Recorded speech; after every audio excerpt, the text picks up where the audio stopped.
Hi folks, welcome to another episode of NYC CNC. Today's Wednesday widget is going to be a choose your adventure. We're going to do this oscillating steam engine part sent in by Chris. It's a relatively simple part, but it's going to be a great example of how we just bang through another SolidWorks, Sprute Cam, Tormach example. I'm going to do this like I would do it as a job, so I'm going to approach it a little bit differently than some of the video work I do where I prep a lot and really plan the part and try to script everything out. So hopefully you'll see and learn from that experience.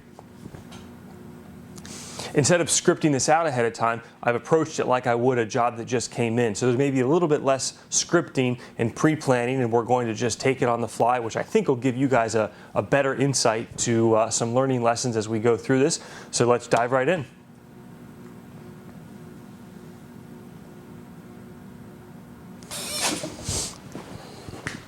We're going to use the DeWalt to cut off a piece of raw material. I did a product review on this. I did a video review on this saw a number of months ago. Still absolutely love it. It's great, especially when I don't have help around the shop. I just need to get a piece of material cut real quick. So Chris sent over a 2D drawing of the part, which is perfect. Looks like it's going to be pretty straightforward, plenty of information. So we see it's a 2x5 by ½ inch workpiece. So in SolidWorks, new sketch here in the front plane, we will do a 5x1 part, and then I'm actually going to sketch the big relief part first. So it is if we take a look, it's called out as a radius of 5 inches, and it's 3 inches over, 2.5 inches from the bottom, 3 inches over, 2.5 from the bottom, trim entities, boom, boom, and we can extrude that out 0.5 below the surface. So let's mirror that.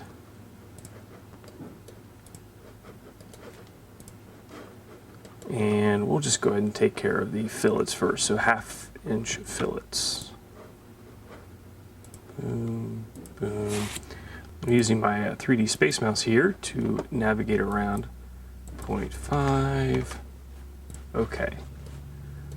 Now if we look, okay, looks good. Now the holes are all referenced off of the bottom geometry. So we've got a 1.5 inches up, then 4 inches up, and then a little bit further from there for these two. So 375, 1.5 up.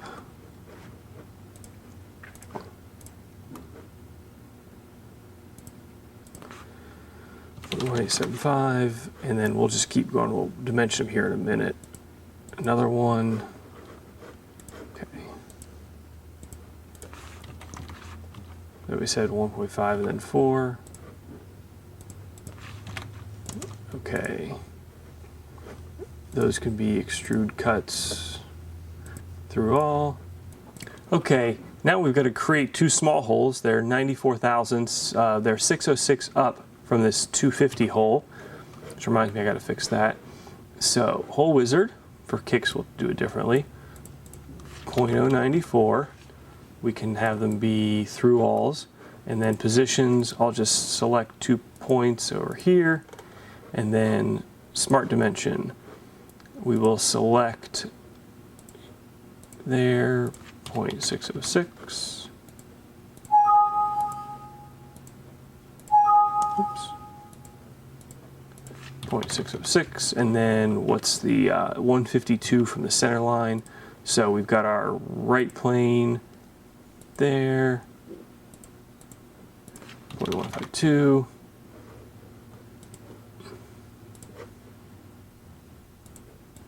.152.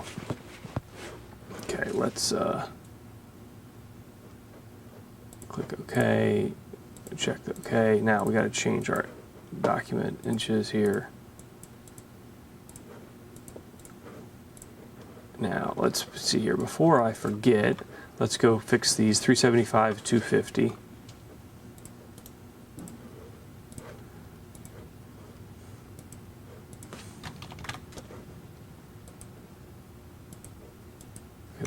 OK. And do a visual check.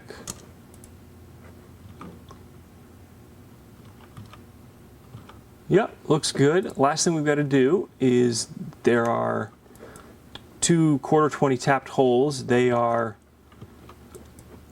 125 on center, and yeah, nothing other. I wouldn't normally tap something 1/4-20 full threaded down 1/2 inch, so I'm going to shorten that up and would probably tell the customer, unless they have a specific reason to need it that long, that's a bit unusual. So we'll do Hole Wizard, and we'll do, I actually just model these as full 0.250, and depth, that's fine, blind, positions, okay, boom, boom, and then we know that they are 1.25, and then a lot of times what I'll just do, because I don't want to do math in my head and risk it, is I'll do that and I'll realize, let that be driven, I'll realize, okay, so that should be 3/8, and that puts them on center. And that should be 0.25. Make sure that held as well. Oop, there we go. 125. Okay, click OK. And we'll take a look at the different view, and we'll see, okay, looks good to me. What else do we need to look at? I don't think anything. So let's save our part.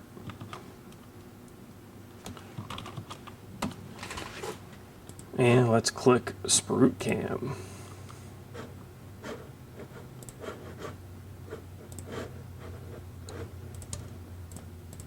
Okay, so first things first, I'm going to rotate this guy, because I'm going to machine it 90 degrees to this. So rotate 90 around the X, and I'll just set min, max, max. I generally always do that, so I'm using the rear jaw. But the workpiece that we cut was, let's see, your bottom southwest point. It was about 5.25, and it's 2.5 point. And I'll leave that as 1/2 inch. It's actually 3/4 inch thick. So I'm going to show you on one-offs like this, I would much rather use thicker material, machine the part, self-fixturing it with the extra material, flip it over, and then use the Superfly to rip that top off. It's a great, I think, a great way to make parts quickly and efficiently. So let's see here. I want to have I want to fix that so that there we go.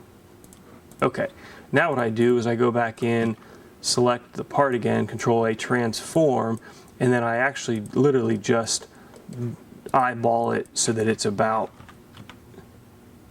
oops, not move here, 0.05, 0.125-ish, negative 0.25.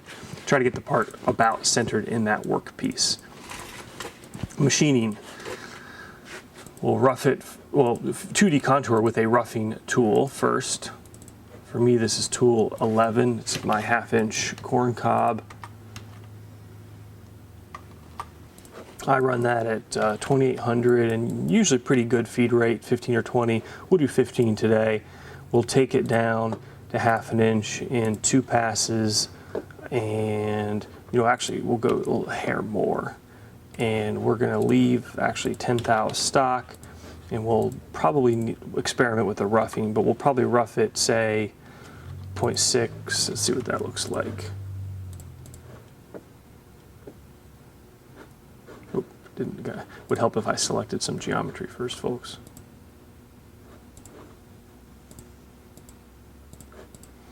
Okay, I like to use my selection tricks. Actually, let's see. Maybe it'll select it all. Yeah, that's not bad. In my other videos, talk about how you can trick Sprue Cam by rotating the parts and selecting curves more efficiently. So now I'm going to want to start it on the edge here because I know I've got less material there. And that's going to be probably too much, but we'll take a look here. Oh yeah. Okay, so the problem is that we've got more material on the two sides right here to remove. So let's copy, paste that, and on this first one, we'll delete the curve and we'll just select this curve and we'll rough that stuff out first. I'm going to leave a little bit more stock just so we have some cushion and you can see what we do. And then on this one, we won't need to do nearly as much. In fact, let's see what it looks like without any.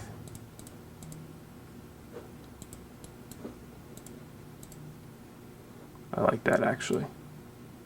Just need to do a lead in, lead out.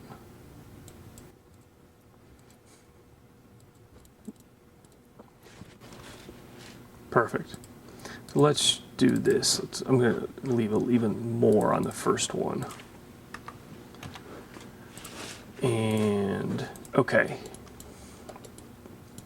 Then we'll come in, I'll copy this yet again, and we'll do tool 32, which is a 5/16, 5100, 20, same depth, just one pass, no cleanup or no extra stock. And that will be a finish pass on the perimeter of the part. Now, before I forget, let's go edit. I'm still, again, getting used to Sprue Cam 9. So what we'll do is you can change the length of the toolpath itself by dragging either the circle or the arrow. Then you can change the length of the lead in, lead out with the line that's perpendicular to the toolpath that you see that I'm selected on right here. Then you can change the type of lead out by dragging this diamond or square at the end. So for example, shorten and lengthen the toolpath, like so. Increase and decrease the lead in, lead out, and then change the lead in, lead out to an angle like so. Actually, it looks like that's a straight lead in and then your ramp. So something like that. And this one, what we want to do is, let's see here, we want to pull it over, and then we just want to make sure we're starting. I don't like plunging. It will center cut, but I don't like plunging with that end mill if I don't have to. So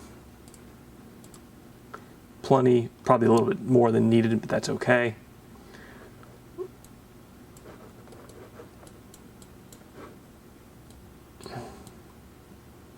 And then over here, plenty of lead in. Perfect. I'll do the same on this guy. Did that carry over? No, here it is. That was confusing. I thought it was the different lead in. Okay, so let's see here. Boom, boom, like so. Now we'll do a roughing hole machining. We are going to spot our holes. Center, and then in Sprue Cams 7 and 8, you used to adjust the depth of your hole in the parameters. You could choose how deep. I'm not proclaiming with certainty, but I'm pretty sure the way Sprue Cam 9 does, it uses more of the actual 3D models geometry instead of what you tell it is the depth. And what you can do when we want to spot it is just set the depth here to -0.05. The problem if you don't do this is that on a little hole like this, I think it would only spot as deep as it can using the correct tool, such that you didn't make a spot that's bigger than the diameter of the hole. But on a hole like these, it would actually try to drill all the way through it because we're using a smaller spotting tool than the diameter of the hole, which that would be bad. So for me, it's tool 25. It's a 90-degree mill drill, 0.25, like so. We'll go 3003. I spot pretty slow. Okay, take a look.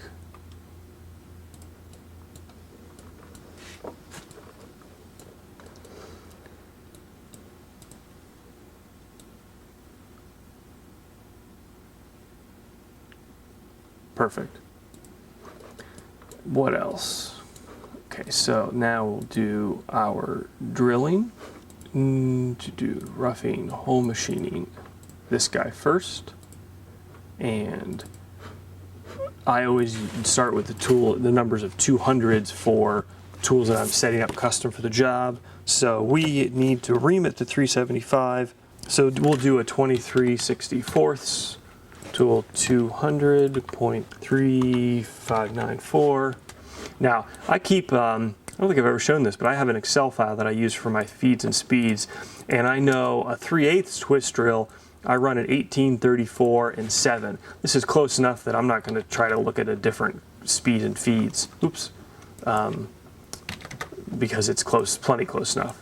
Let's see what I say. 1834 and 7. 1834, 7, and we will. Oops. Here we go. We'll go ahead and drill that 0.1 inch steps on peck drilling, and then I want to make sure this one goes down all the way through or further. So I'm just going to go ahead and say -0.625. And like I mentioned in a recent video with Sprute 9, we get simulated pecking, which is nice. You see it like so.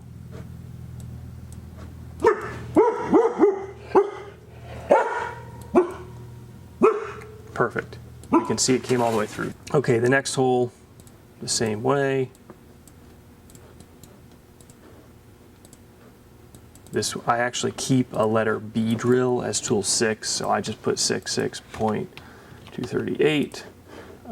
My feeds and speeds for letter B are 2700 and 7.5. And we will also do, we'll say 0.007 for pecking on that.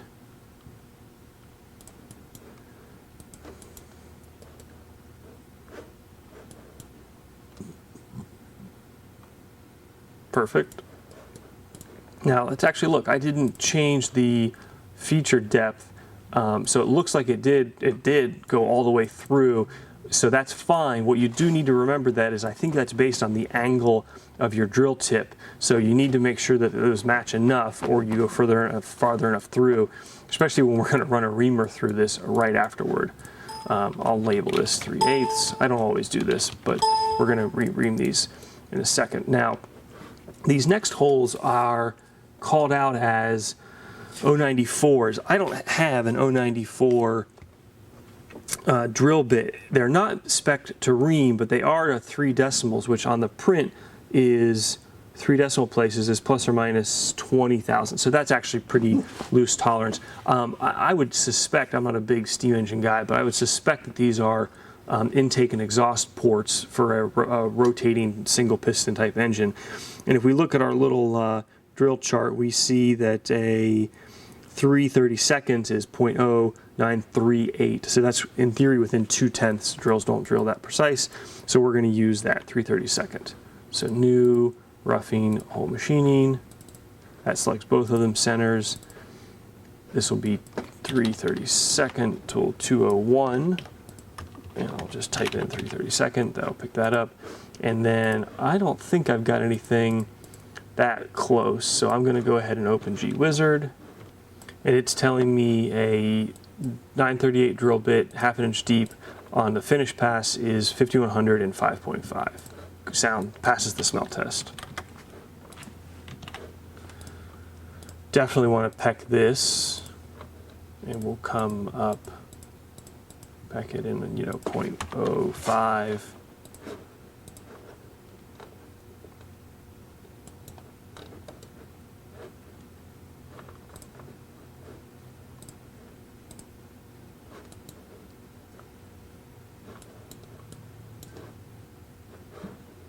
Okay, looks good. Another one will be fine. Okay, so let's just take a step back and just take a very sensible look at this part and think, okay, this makes sense. I'm going to hold the part. I've got a 1/4 inch of material below what's shown here to hold it in the vice jaws, and there's no bad order of operations. Like I said, it's a pretty straightforward part. I could probably do this in one depth pass, but we'll take it easy. Looks good to me. Okay, now in the interest of time, I'm not going to program these for you guys because you guys know it's exactly like how we just did it over here. So let's hop over to the machine.